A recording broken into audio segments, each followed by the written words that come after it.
Vamos então nos acalmando, respirando forte,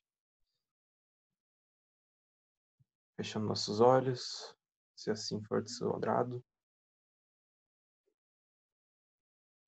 e desejar que essa reunião seja uma coisa muito, assim, muito fácil de se fazer, que a gente se conecte um com o outro, mesmo longe, e que consigamos aprender cada vez mais.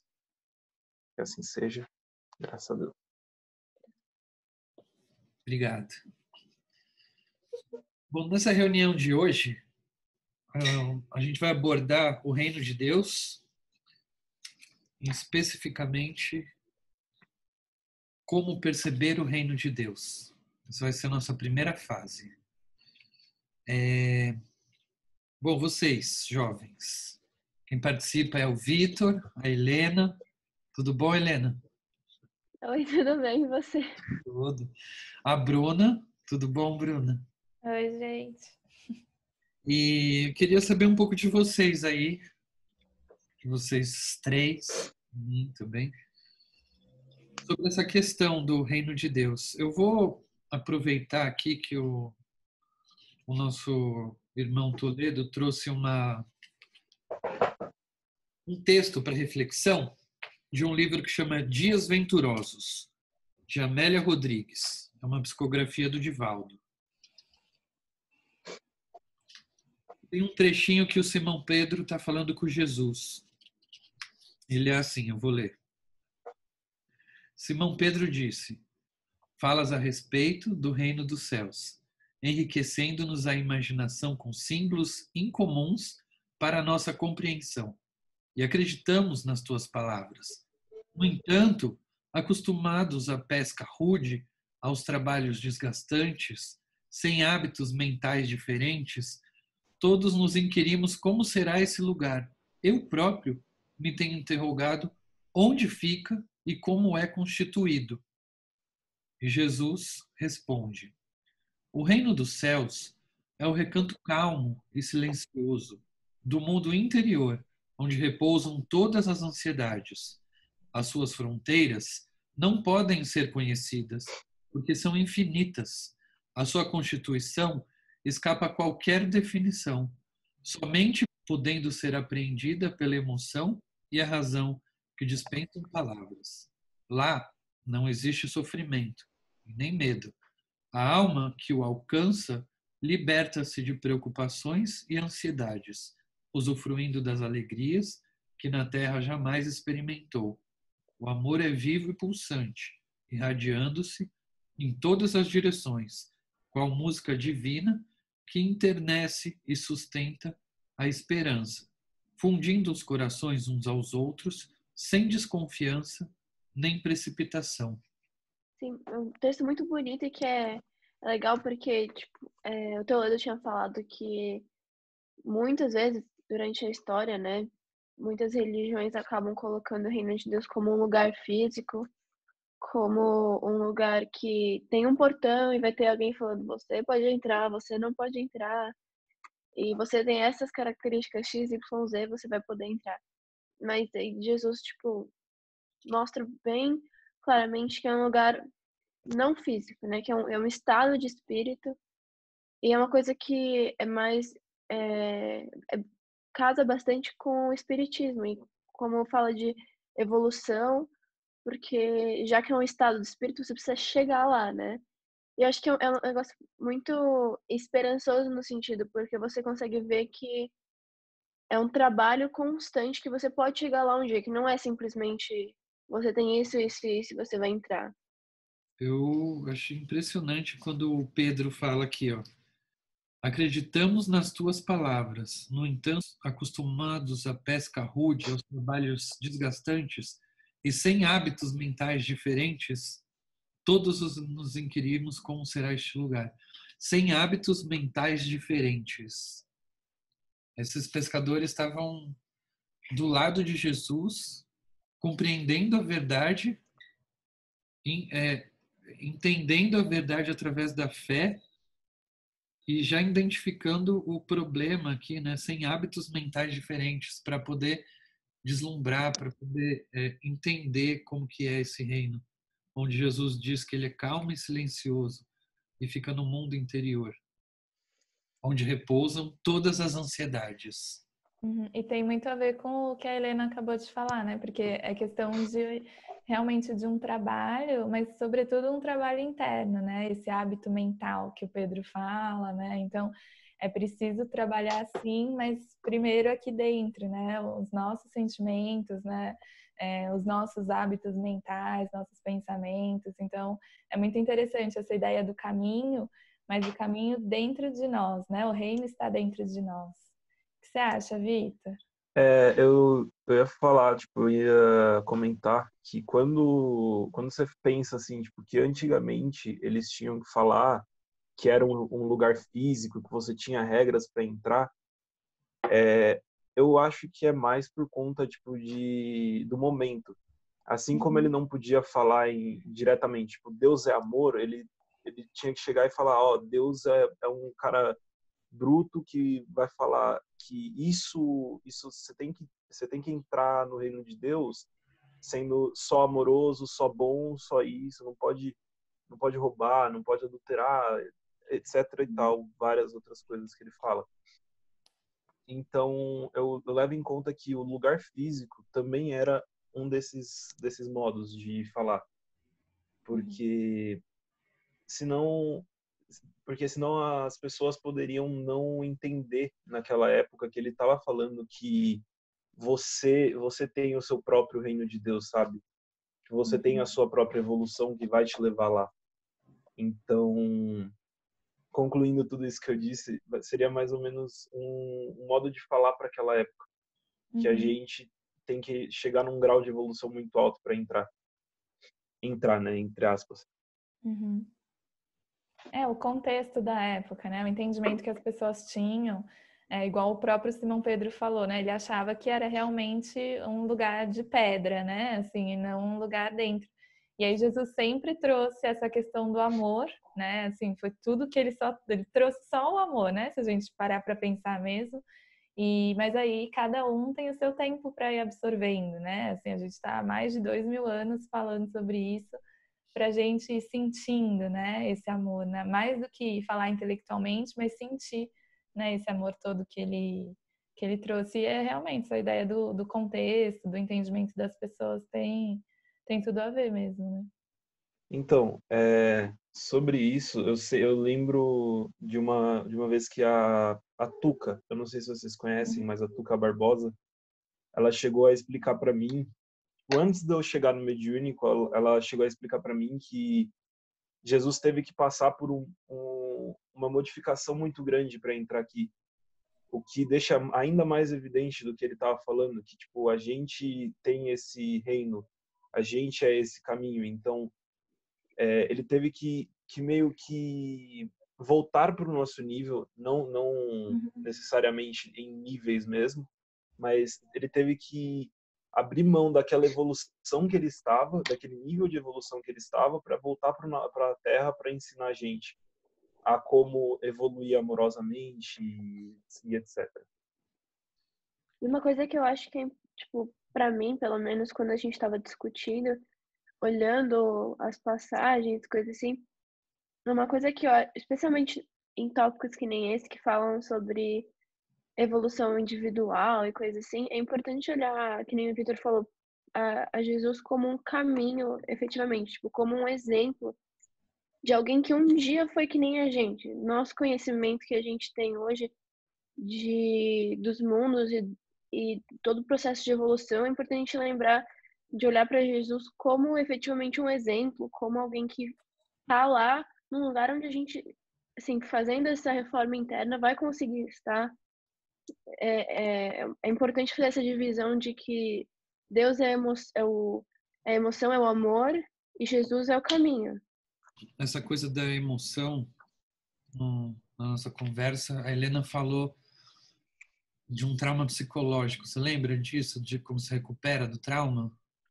Uhum. A gente estava falando sobre aprender, né, das nossas experiências e coisas assim, e como quando a gente está recuperando de um trauma psicológico, muitas vezes nosso cérebro cria uma amnésia em volta do trauma e a gente não consegue acessar esse trauma até que você esteja num ambiente, tipo, uma situação emocional mais calma e o seu cérebro vai liberando esse trauma e as pessoas têm começar a lembrar.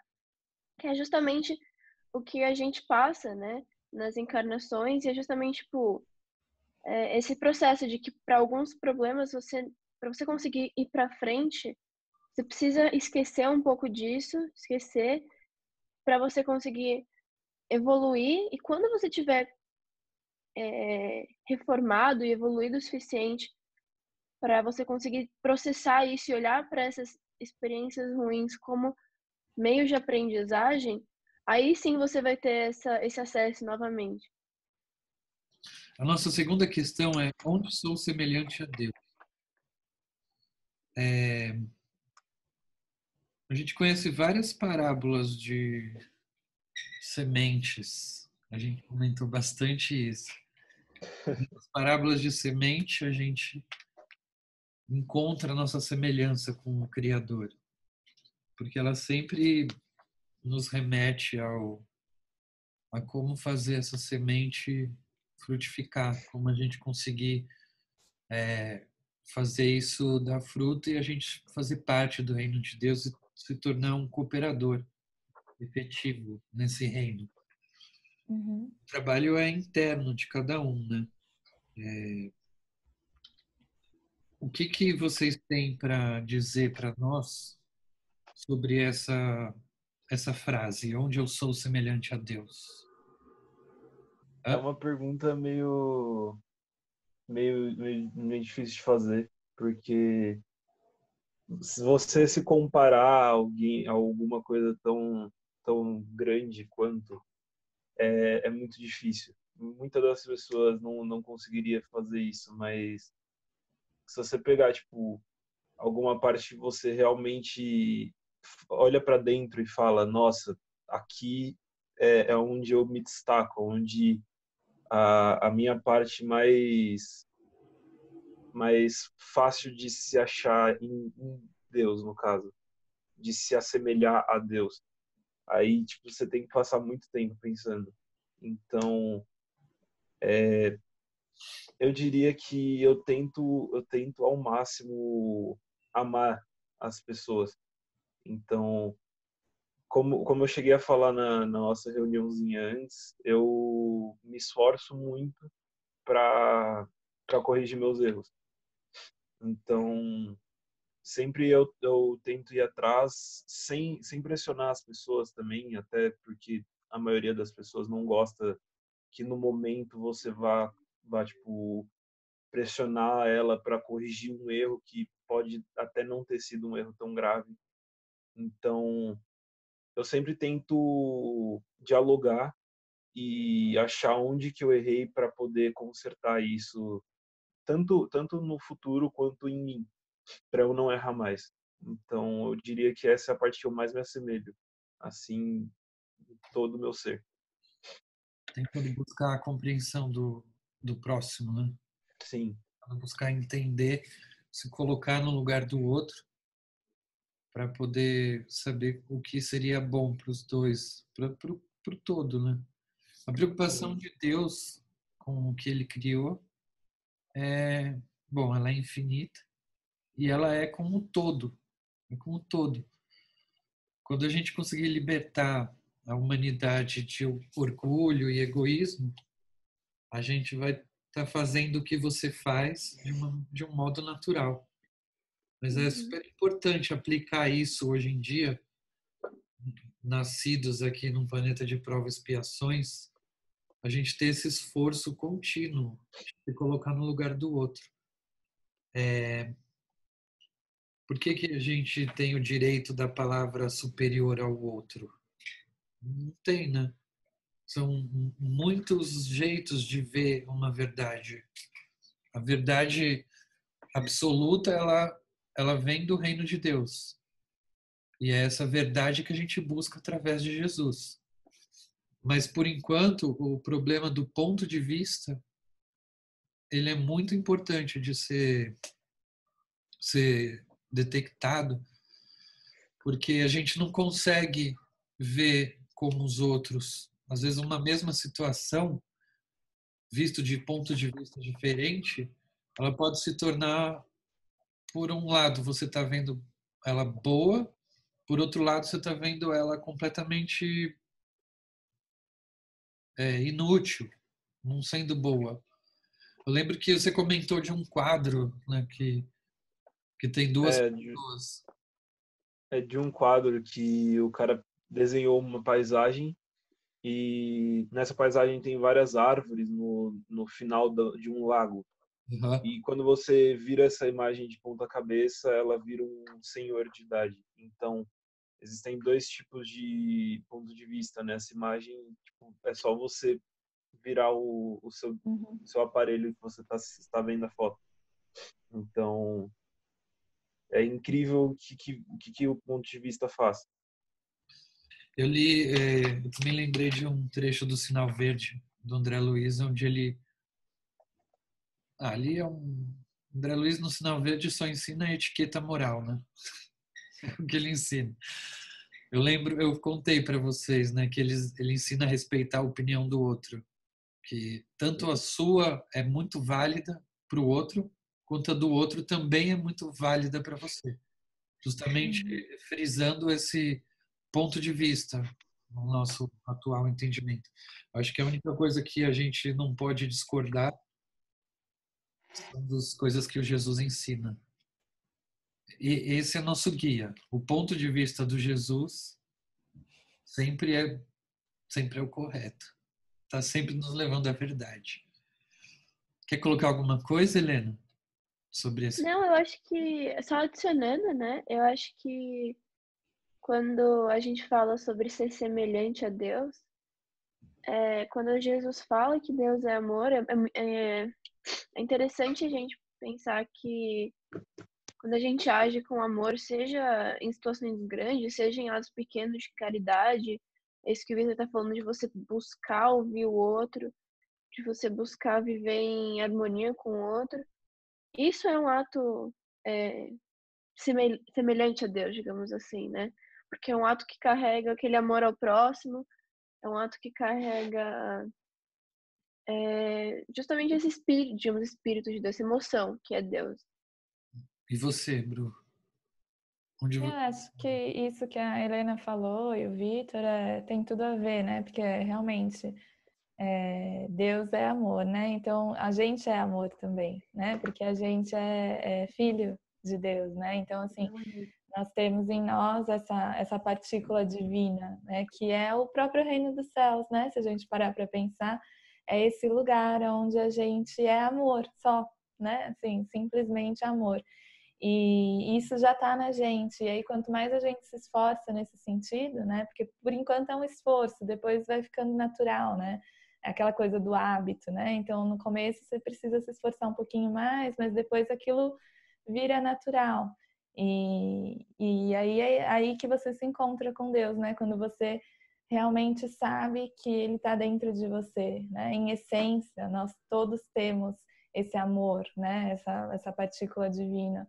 E aí, quando a gente age assim, a gente se aproxima, né? A gente se assemelha a quem a gente realmente é, em essência, né? Esse espíritos de luz, né? A gente está alcançando, chegando lá para fazer a nossa luz brilhar totalmente, mas a gente já tem a luzinha aqui, né? E aí é só fazer brilhar mais, né? A cada dia um pouquinho. E aí, quando a gente faz essas ações, né, por amor, se coloca no lugar do outro, tenta compreender, que é o que Jesus falava, né? A Helena falou isso também nas nossas discussões, né? Que tem a passagem, né? Vós sois deuses. Então, Jesus sempre estava falando isso pra gente, ó. Acordem, pessoal, né? Vocês já têm tudo isso dentro de vocês, né? É só preciso que vocês exercitem esse amor, né? Exercitem essa luz. E é isso que nos aproxima e nos assemelha, né? E aí voltei lá no texto do Toledo, Uhum. quando você cita o amor, o final das palavras de Jesus é assim: o amor é vivo e pulsante, irradiando-se em todas as direções, qual música divina que internece e sustenta a esperança. fundindo os corações uns aos outros, sem Uhum. desconfiança nem precipitação. É o final Sim. onde Jesus explica o reino dos céus. Uhum. Bonito. Eu gostei dessa parte aqui, ó. Fundindo os corações uns nos outros, sem desconfiança nem Uhum. precipitações. Acho isso muito bonito. Sim. Me lembra o lema do nosso grupo, né? Do Grupo Azul, que amar é unir, né? Então, assim, a gente faz parte de uma família universal, né? E o amor é que nos une, né? Então, É é verdade. muito, muito bonito. Qual o meu papel na criação? Primeira carta para o pessoal lá de Coríntio, o capítulo 13. Eu vou ler o final só, onde ele fala do amor. Ele fala assim: porque em parte conhecemos e em parte profetizamos. Mas quando vier o que é perfeito, então o que é em parte será aniquilado.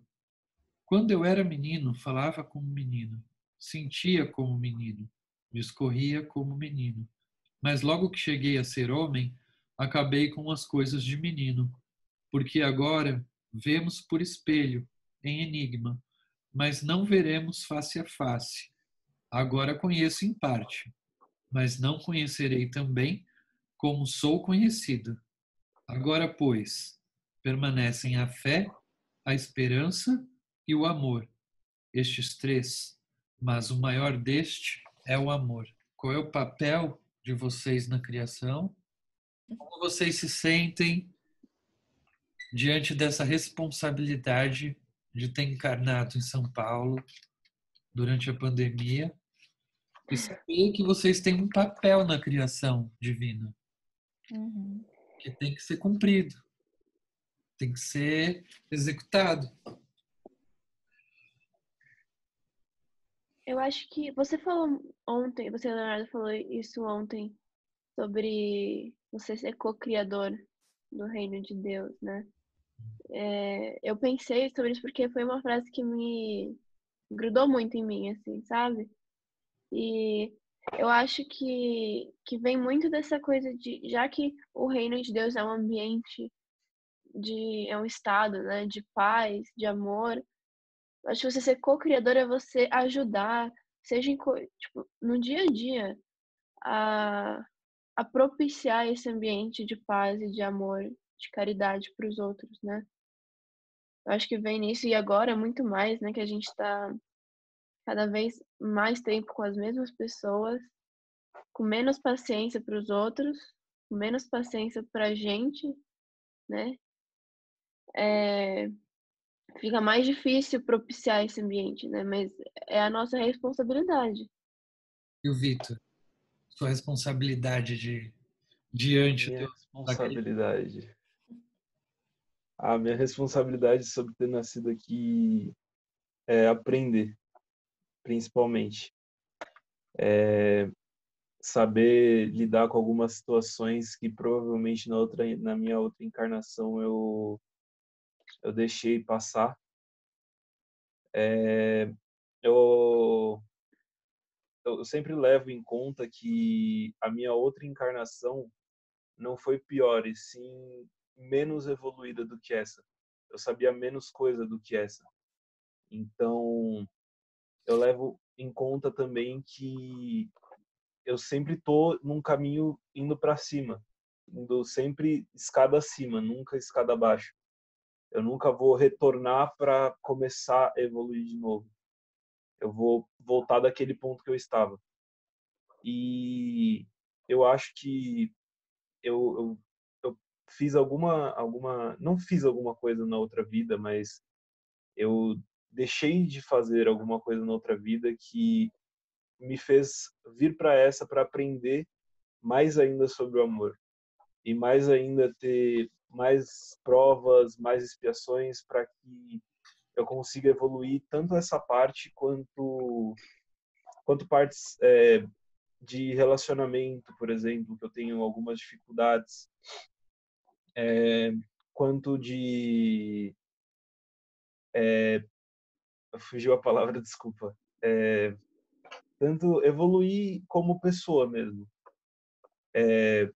Porque toda vez que a gente vem que a gente encarna, não necessariamente na Terra, a gente vem com um objetivo já pré-programado. E evoluir sempre está dentro desses objetivos. Não importa se você foi uma pessoa, se você vai ser uma pessoa ruim ou uma pessoa boa. Importa se você vai evoluir ou não. Se você vai aprender com aquele erro ou não. Então, a minha resposta é evoluir, simplesmente. Sempre que um filho do Criador está disposto a evoluir, está disposto a melhorar, ele já está executando um papel na criação, né? Todo mundo que foi, bom, todo espírito criado por Deus caminha de volta em direção a Deus, para a plenitude de Deus. Então, quando a gente está se aperfeiçoando, quando a gente está evoluindo, a gente está já cooperando nessa criação. Porque cada um que se transforma, cada um que é tocado pela verdade, começa a colocar as próprias energias e o próprio jeito de agir, de pensar, em equilíbrio com as leis de Deus. Então, quando você está se colocando em equilíbrio com essas leis, você está disposto, fazendo esforço mesmo, trabalhando, se dedicando a essa evolução interna sua, você consegue ser parte da criação. Você automaticamente já tem um papel na criação. Você só precisa cumprir com ele, com você mesmo. O seu compromisso é com você. A gente pode passar para os outros, tem muita gente que passa muita coisa para os outros, passa conhecimento, evangelizadores, passa alimentos, doa cesta básica, participa de reuniões espíritas, participa de reuniões católicas, evangélicas, mas tem muita gente que está por fora com isso. Isso não está cooperando com o Criador. Porque o Criador, ele olha o todo. O Criador, ele olha completo. Então, se uma peça está fora, está preocupada com o resto e não está preocupada com ele mesmo, talvez isso atrapalhe mais a criação do que ajude. Porque fazer parte da criação é cumprir com as responsabilidades de espírito. Eu sempre digo que nessa fase que a gente está, o esforço é muito importante. A gente tem que ter a vontade de evoluir. Vontade é o motor que faz o nosso espírito avançar. Se a gente não tiver vontade de avançar, vai ficar parado. Não vai regredir, não vai piorar do ponto que está, mas também não vai avançar. Pode perder infinitas encarnações se não colocar essa vontade como à frente da evolução. Tem que fazer isso pulsar, tem que fazer isso, fazer o espírito se movimentar em direção a Deus, seguindo a verdade explicada pelo Cristo.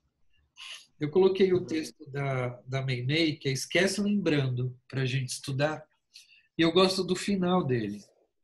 Para a confirmação do que afirmamos, contempla a árvore benfeitora que te oferece colheitas periódicas.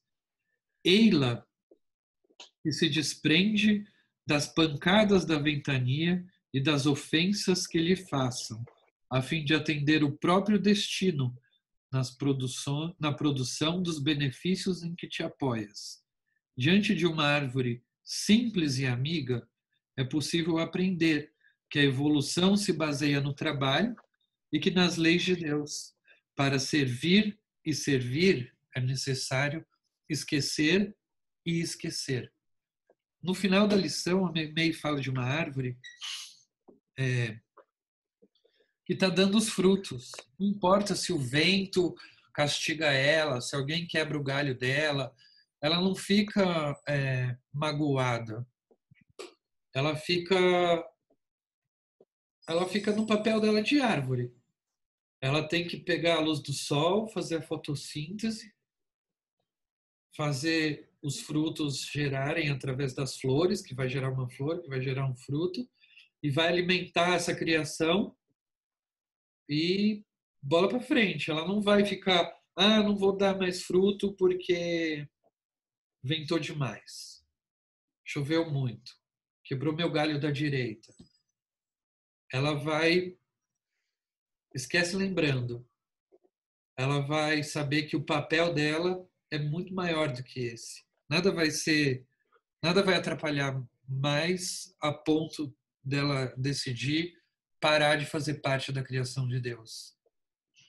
E é interessante, né, Léo, isso que você está falando, que da árvore, né, e se junta ao que você estava falando anteriormente, que é a gente ser quem a gente é, de fato, né? Então, que volta à história do interno, né? Porque muitas vezes a gente acha que, para chegar no reino de Deus ou para evoluir, que nem o Vitor falou, né? Assim, a gente fala muito de evolução e aí a gente às vezes se perde nesse caminho, porque aí tem muita gente que nem você falou, né? Faz caridade, faz isso. E não é que seja errado, imagina, pelo contrário, é muito, muito bom ajudar o outro e tal. Mas como a gente até estava comentando antes, a coisa ela é de dentro para fora, né? Então não é a aparência que importa, né? Jesus até falou sobre isso no Sermão do Monte, né? Quando ele falou rezem em segredo, né? Porque aquele que já reza, mostrando para todo mundo, ou faz as coisas mostrando para todo mundo, ele já tem a recompensa dele na terra, né? Assim, mas aquele que reza em segredo, aquele que faz, né, não deixa a sua mão direita saber o que faz a esquerda e tal, né? Faz a coisa, não precisa mostrar, né? Você precisa fazer de dentro, você precisa ser quem você é. E essa coisa do reino de Deus é isso, é descobrir quem nós somos em essência, né? O melhor que a gente pode ser. Então, aprender, que nem ele falou, né? A gente veio aqui para isso, para aprender, né? Aprender a amar, aprender a ser melhor, a ajudar os outros, mas assim, de verdade, né? De dentro para fora, né? O aprendizado, ele é de dentro para fora. Né? Então, é muito, muito legal. A árvore, ela não deixou de ser árvore, né? Ela estava cumprindo a missão dela, né? A tarefa dela sendo ela mesma, né? Então, a gente também, cada um de nós, né? Você falou que a gente vem com, né, pré-programado, na verdade, a gente planeja, né? As coisas que a gente vem fazer aqui, né? Com toda uma equipe, né? A gente até falou em outros EI Talks sobre o planejamento reencarnatório. A gente planeja e a gente vem para tentar cumprir aquele nosso planejamento, né? Ser quem somos, né? Assim, o melhor que a gente puder. E isso nos leva, né, ao reino de Deus, né? Isso nos leva a esse jardim, né, interior, essa coisa que é só nossa, que é onde reside a nossa paz, né? Aos poucos a gente vai sentindo esse estado de espírito, né? Assim. É exatamente por isso que naqueles 3 mandamentos de Jesus entra o amar ao próximo como a ti mesmo. Que você tem que amar você primeiro antes de amar o próximo. Sim. Porque senão você não tem noção do que é o amor para transmitir isso. Você não consegue fazer com que o outro sinta amor, sendo que você não tá sentindo esse amor, sabe? Ninguém dá o que não tem, né? A gente não consegue dar uma coisa se a gente não sentiu antes na gente, né? E é uma coisa interessante porque quando você esse negócio de amar o outro como a si mesmo, você tá valorizando, você aprende a valorizar mesmo momento, digamos, ruim. Então, por exemplo, o momento em que, eu era egoísta quando eu era mais novo. Tá, mas pelo menos você aprendeu disso pra você ser, porque se você ficar exatamente, se você naquele, né, do esquece lembrando da Meimei, se você não deixar isso pra trás, pegar o que é bom disso, que é o que você aprendeu, e passar pra frente, você vai ficar: "Ai, eu era", nos melindres, né, "eu era egoísta, eu era assim, nossa, eu não sou merecedor disso". Tá, mas você não era, não significa que você não vai ser, entendeu? Uhum. Foi dessa parte que eu comentei lá sobre o Rei Leão, que é da parte que o Rafiki fala, que é o Rafiki, o macaco lá do Rei Leão, né? Que ele fala sobre você esquecer o seu passado, mas não deixar ele para trás. Você levar as experiências consigo e não esquecer do aprendizado. Quando ele vai atrás do Simba, né, que ele acha o É, filho do Simba, ele pergunta quem você é, né? Aí o Simba fala, mas você me conhece? E exatamente. ele fala, eu te conheço, mas você não é isso daí que você tá. Mas você lembra quem você é? E você lembra quem Uhum. você é? E o Simba Aí, pode aí contar. é nesse momento que o Rafiki leva o Simba para ver o pai dele, para ele se direcionar novamente para o caminho dele. Então é uma das cenas mais fortes assim de Rei Leão para mim, mas é uma coisa que você tem que levar em conta, porque se você não aprende com os seus erros, quem que vai aprender? Eles fazem Uhum. parte do seu papel nessa reencarnação, né? Uhum. O erro ele é parte, né? Então, um planeta de prova e expiação, o errar faz bastante parte do Uhum. nosso estágio evolutivo e tem que ser útil. Não é Isso. para ficar, que nem a Helena falou, né? Remoendo, melindroso. O Uhum. Caibar fala lá no texto, é, moral de porcelana, né? Qualquer coisinha quer Quebra. dar Uhum. chilique. E no final o Caibar termina até falando, né? Pô, imagina se Jesus tivesse esse tipo de coisa. Ai, não, você fez errado.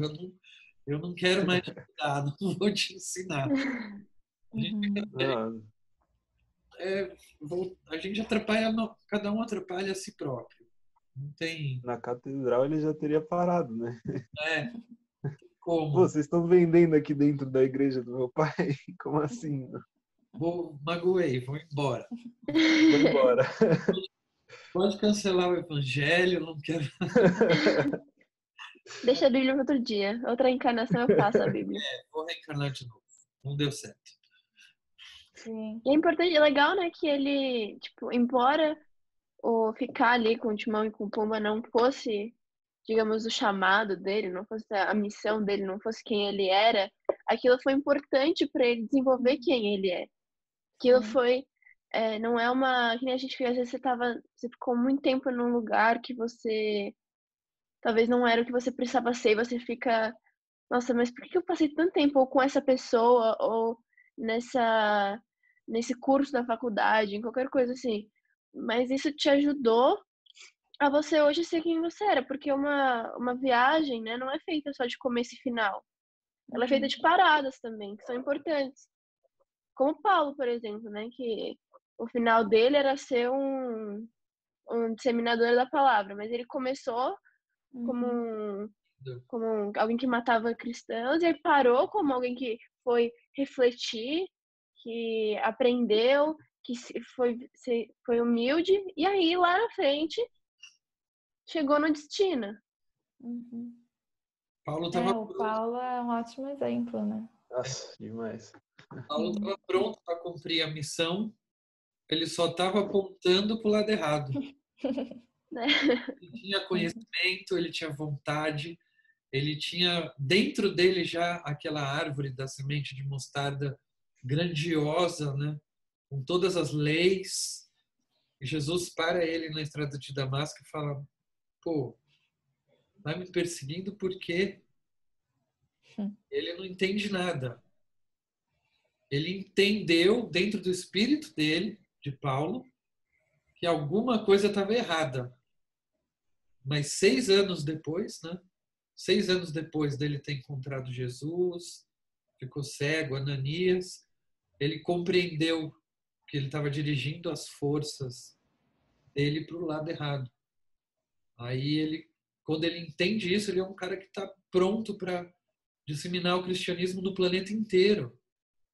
Ele fez isso mais do que todos os apóstolos juntos.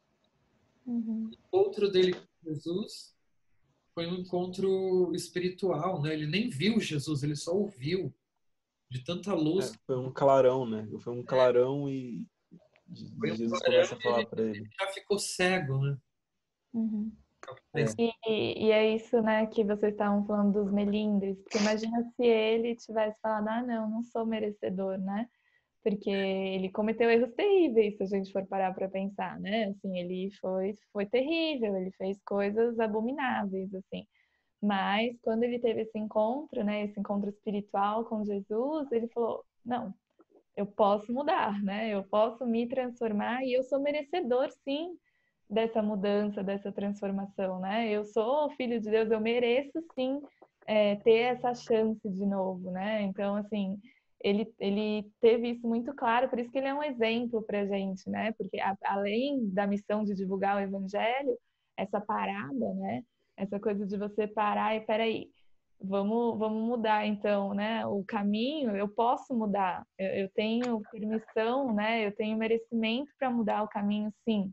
Né? Eu vou me tornar digno disso. Se eu não sou digno agora, eu vou me tornar, pelo menos, né? Então, assim, é muito bonito. Ele mostra a misericórdia de Deus, né? Assim, como todos nós podemos, sim, por mais erros que tenhamos cometido, todos nós podemos, sim, renascer, né? Paulo renasceu em vida, né? A gente renasce milhões de vezes, né?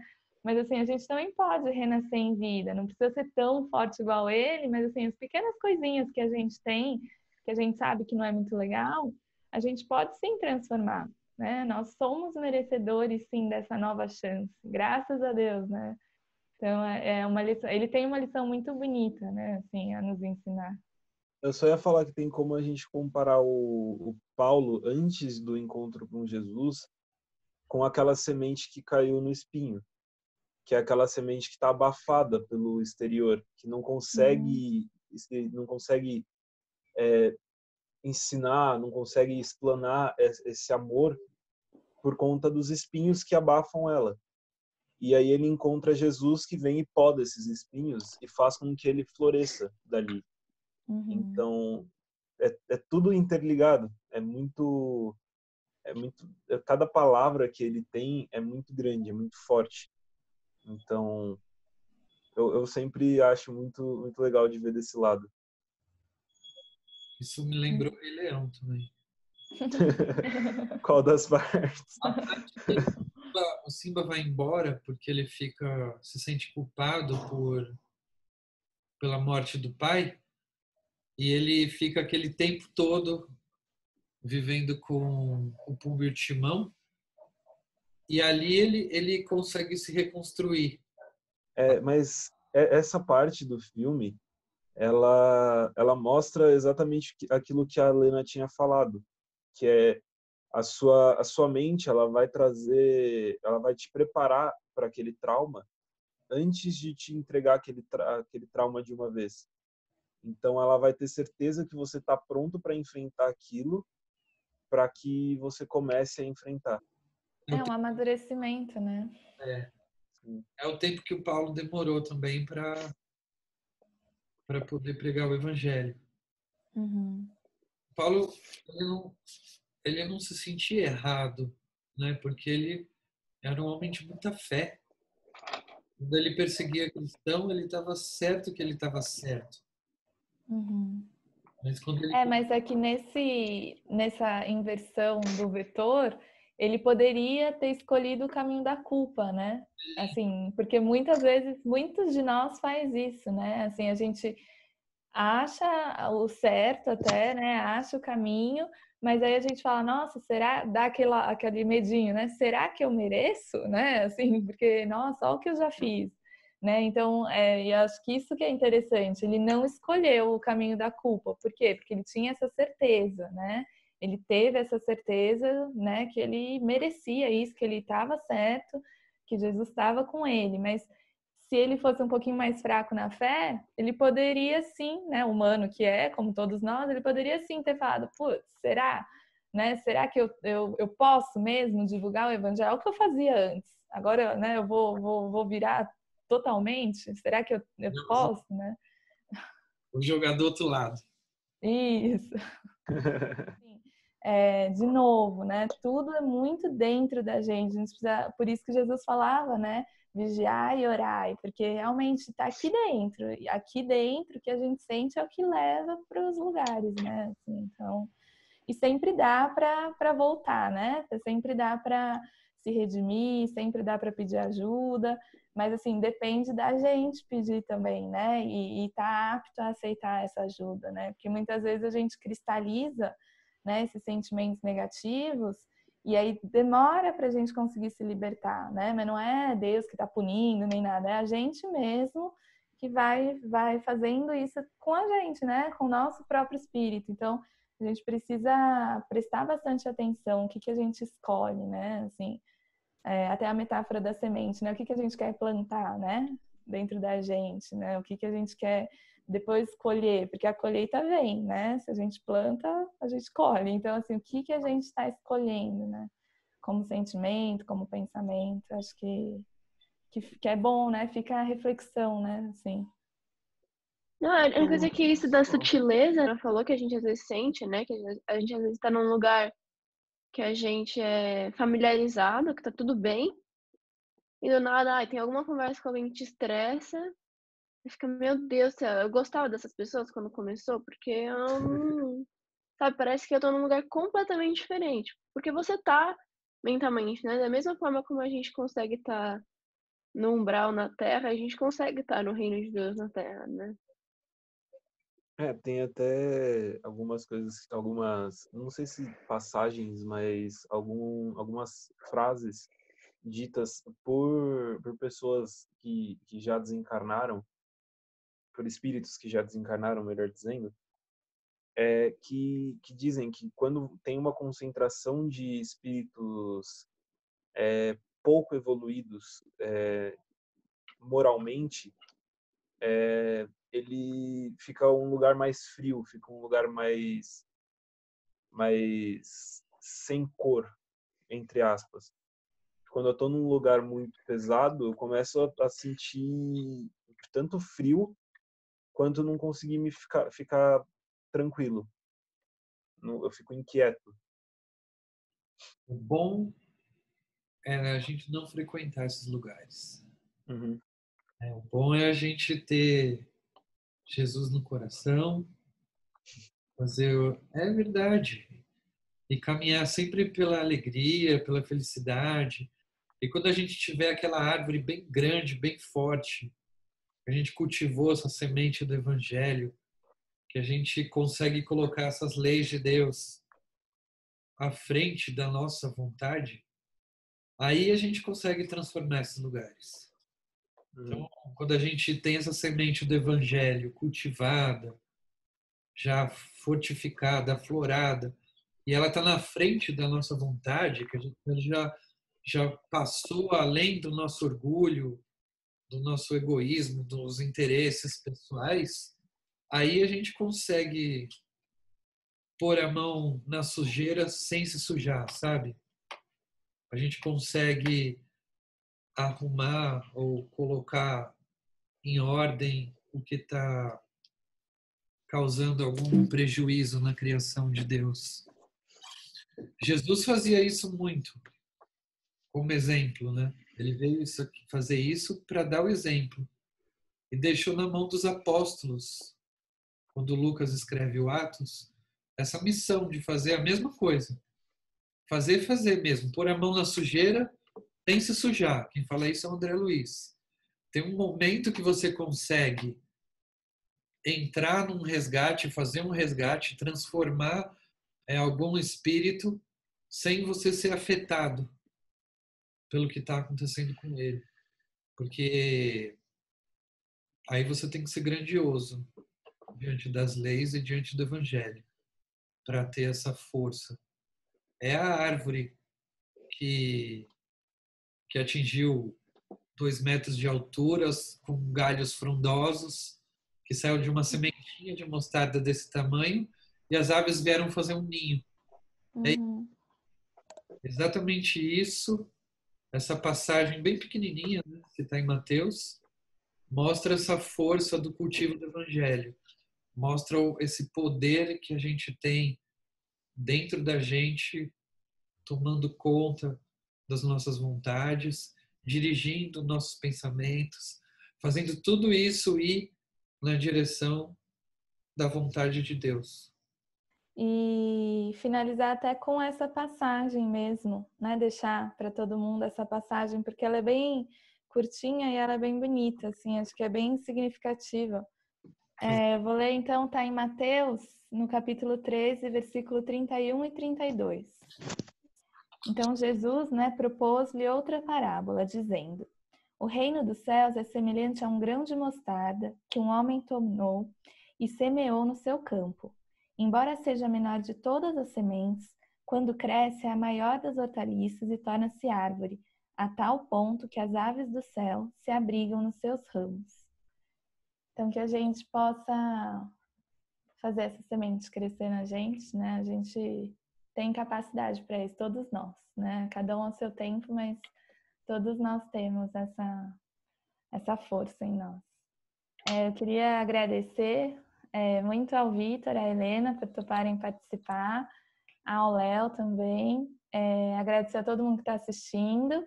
Continuem assistindo. Semana que vem a gente vai fazer uma mais voltada para as crianças menores, mas podem chamar também toda a família. E agora a Helena vai fazer a nossa prece de encerramento.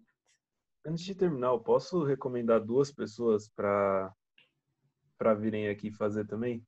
O Cauê Blanco e o Gustavo Moreira.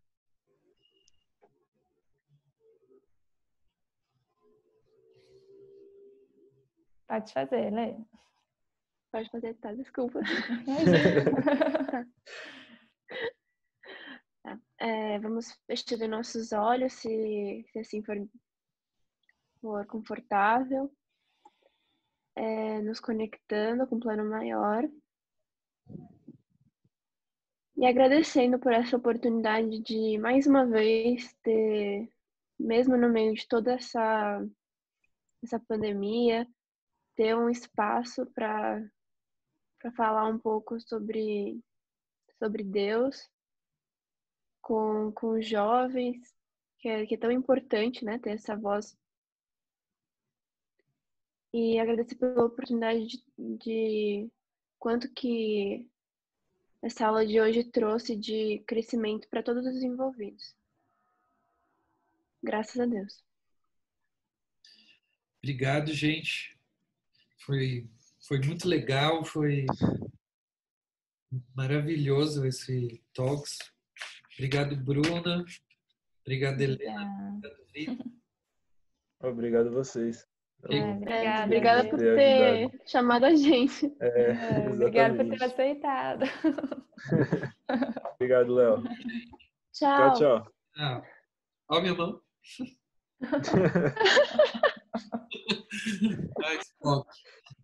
Tchau, vou encerrar aqui. Tchau. Desenhos.